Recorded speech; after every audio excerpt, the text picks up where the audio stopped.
to weapon their regime ends. So you were talking again about military. You better believe it. North Korea uses a nuclear weapon every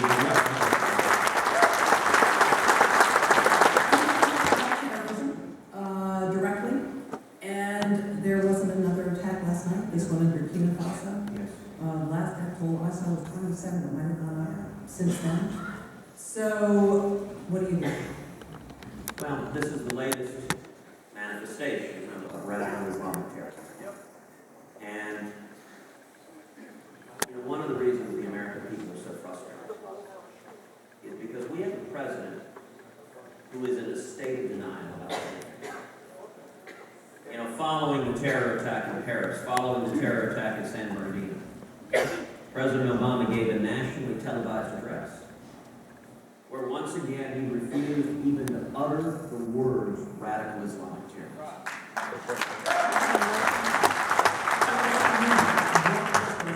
I'll come back to that again. What we need is a commander-in-chief that sets out a clear objective, that we will defeat radical Islamic terrorism. We will call it by its name, we will hunt them down, and we will destroy them.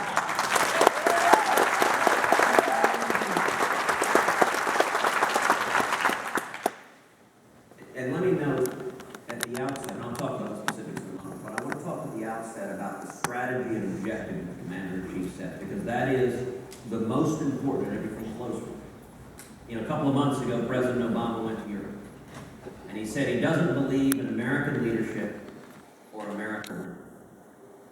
Now, I got to say, I think FDR and JFK and Ronald Reagan were all spinning in their graves at hearing a president say that. And I can tell you, my view as Commander-in-Chief on radical Islamic terrorism is to borrow a page from Ronald Reagan in the Cold War. Very simple. We win, they lose.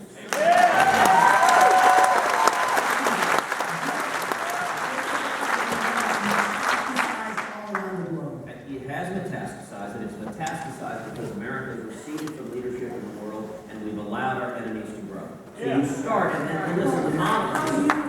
When you have them bombing in Jakarta, you have them staging an attack in Burkina Faso, you have them in Europe, you have them in the U.S. This is a multi-headed monster. What is the this? Having terror. Terror? But is it any particular kind of terror? This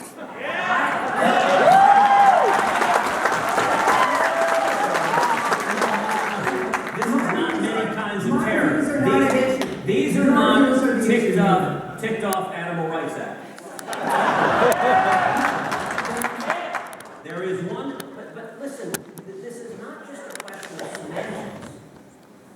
When Barack Obama refuses to say radical Islamic terrorism, when Hillary Clinton refuses to say radical Islamic terrorism, we don't identify the enemy and we don't fight it in concerted manner. So it's not enough to call them Al-Qaeda, ISIS, Boko Haram, Al-Shabaab. I actually don't call them that anyway, but those are all manifestations of the same thing. And Islamism is a particular, Islamism is a theocratic and political philosophy that mandates that its adherents commit violent jihad to murder infidels. And by infidels, they define that to mean all of us. And to either kill us or forcibly convert us and subject us to Sharia law. That is what Islamism is. And this president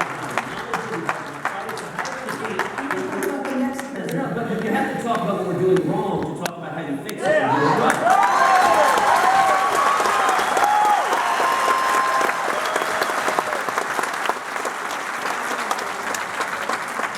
And my view, there's a reason I invoked Reagan in the Cold War.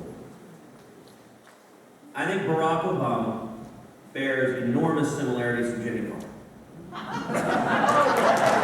He may actually have been Peter Carter for all I know. Look, and in the 1970s, we were told by all of the Democratic politicians, by all of the mainstream media, by the Academy, that the Soviet Union, it was unbeatable. We had to accept it. We had to accept second-class citizenship. We had to accept that Malays, we had to put on a sweater and turn down our services.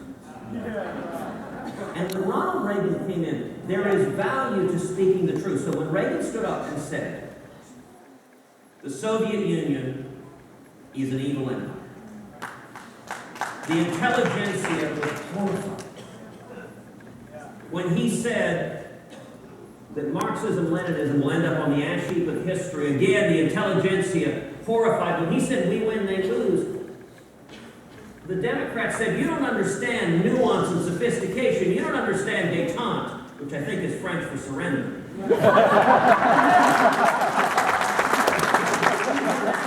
It's setting out that clarity.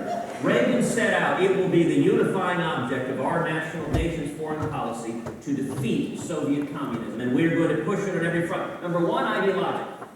Ideologically matters. You know, in my Senate office, How do you do that? How do you do it, my lord? you speak the truth. Yeah. You stand up and say, this is the face of evil. These are cowards, they are evil. Yeah. You know, in my office in the Senate, there's a large painting of Ronald Reagan standing in front of the Brandenburg Gate with the words above it, Mr. Gorbachev, tear down this wall. Yeah. The most important word said in modern times. You speak the truth, and then you use every tool we have to fight them, to cut off their money, and then to hunt them down and kill them.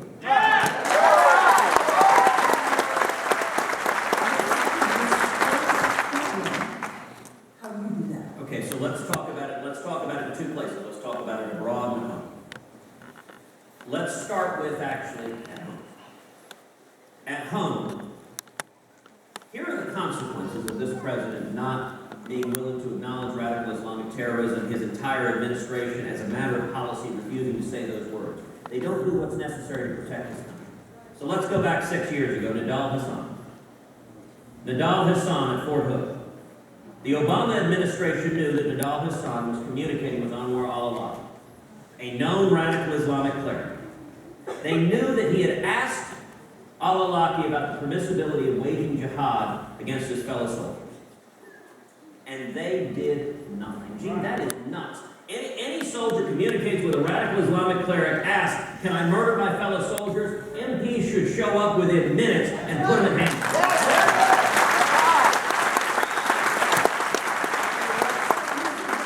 Intelligence agencies haven't been doing their job? And haven't been following I am the rules? suggesting that the Obama administration is so politicized that it was political correctness that they couldn't go and stop Nidal Hassan. Let's fast forward to the Boston bombing. Same thing happened. The Tsarnaev brothers. We knew they were affiliated with radical Islamic terrorists. The FBI went and interviewed them. And then they dropped the ball. They stopped monitoring, and the elder brother posted on YouTube a public call to jihad. But the administration missed it because they weren't following it. And why weren't they following it? Because the president, every political operative says, we're not fighting radical Islamic terrorism. So if you actually have a radical Islamic terrorist, let's not watch him. Look. Or it's a very dispersed problem. As I said. They're more interested. They are more interested. Do we have the resources to do what you're talking about now? Yes, but we don't if they focus all their time and energy on law-abiding citizens.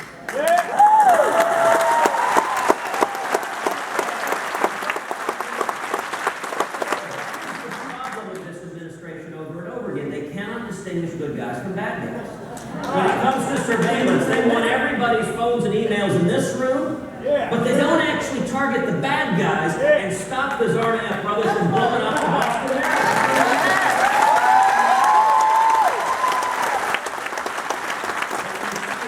Following San Bernardino, what did President Obama do? Number one, he got up, gave a speech. He did that too. I gotta say, under this president, the golf courses of America have never been safe.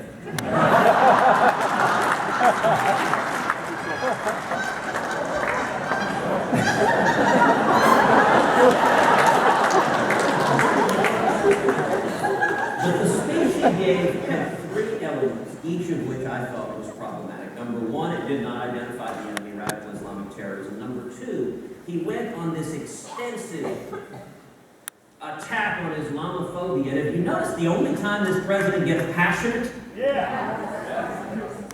is when he is acting as an apologist for radical Islamic terrorism.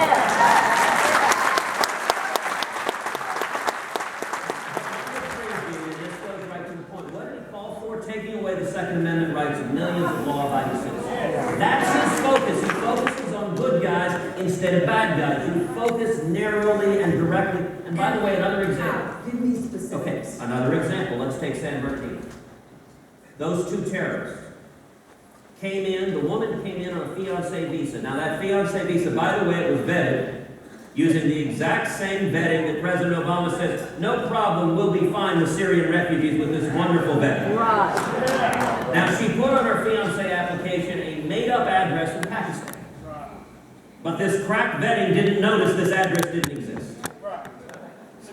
She had made public calls for jihad on social media, but this administration said, oh, it would be inappropriate to look at what she said on social media. What utter nonsense. If you're fighting radical Islamic terrorism, then you focus on identifying radical Islamic terrorists and keeping them out.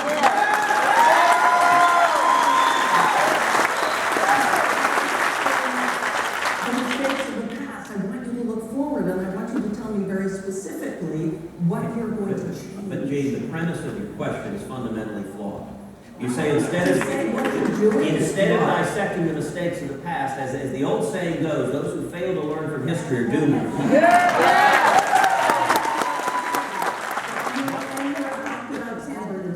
You have talked about. So what I do differently, I would directly target radical Islamic terrorists. We would monitor them, we would surveil them. How do you find them? How do you know who it is? You stop YouTube. You hear that somebody is talking to a radical Islamic cleric, you lock them up.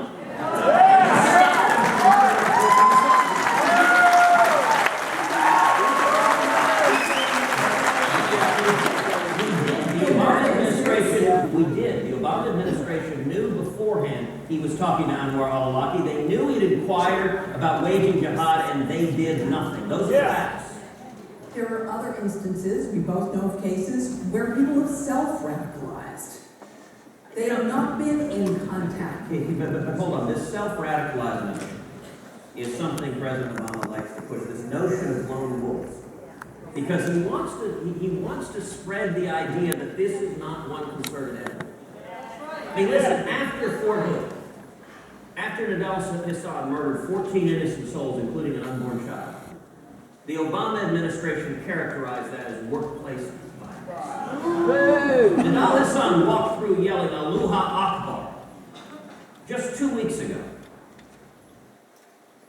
2 Iraqi refugees were arrested, one in California, one in Texas, for being alleged, for aiding and abetting ISIS terrorists. Both of them had gone through the vetting that President Obama promises was so effective. That same night, another terrorist in Philadelphia fired 13 shots at a police officer, hitting him 3 times, pledging his allegiance to ISIS. And President Obama does not acknowledge this threat. So what should we do? Number 1, target the bad guys. Number 2, secure the borders. Border security is national.